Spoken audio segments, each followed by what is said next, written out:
அதிமுக அரசு செய்யும் சிறந்த திட்டங்களுக்கு உரிமை கொண்டாட நினைக்கிறார் மு.க.ஸ்டாலின் என துணை சபாநாயகர் பொள்ளாச்சி ஜெயராமன் குற்றச்சாட்டு தெரிவித்துள்ளார்.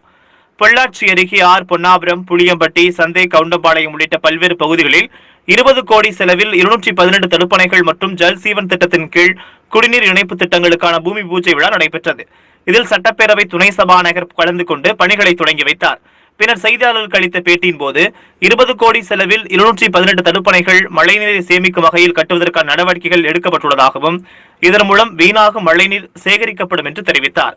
அதிமுக ஆட்சி 4 நாட்களில் கலைந்துவிடும் என்று மு.க.ஸ்டாலின் நினைத்தார்.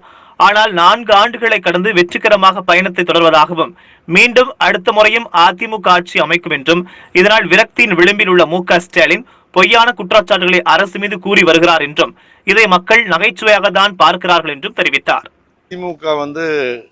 திமுகவினுடைய தலைவர் திரு மு.க.ஸ்டாலின் அவர்கள் கடந்த 4 ஆண்டு காலமாக இந்த ஆட்சி இன்றைக்கு போய்விடும், நாளைக்கு போய்விடும் என்றெல்லாம் சொன்னார்கள்.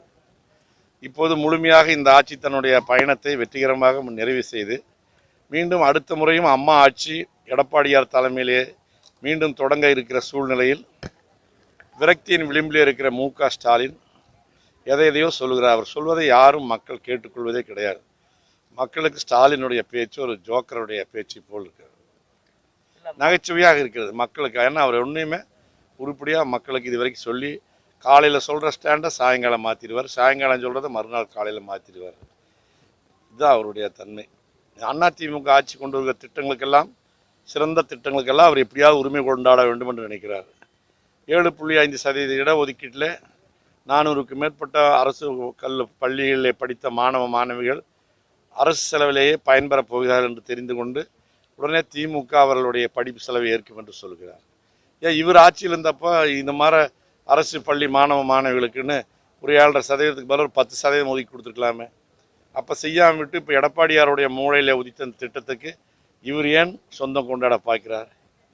யார் பெற்ற பிள்ளைக்கு யார் சொந்தம் கொண்டாடுவது? அதிமுகவுடைய திட்டம் அது.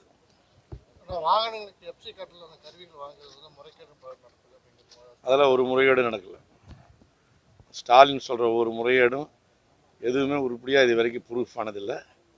அவசியமற்ற குற்றச்சாட்டுகளை தேர்தல் நெருங்குகிற காலத்தில் அவர் சொல்லிக் கொண்டிருக்கிறார். மக்களுக்கு எல்லாமே தெரியும். மக்கள் நீதி மையம் கூட்டணி அமைத்து யார் யாரோடு சேர்ந்து போட்டியிட்டாலும் வரும் 2021 சட்டமன்ற தேர்தலில் அனைத்து இந்திய அதிமுக 234 தொகுதிகளிலே உறுதியாக 200க்கும் மேற்பட்ட தொகுதிகளிலே அமோக வெற்றி பெறும்.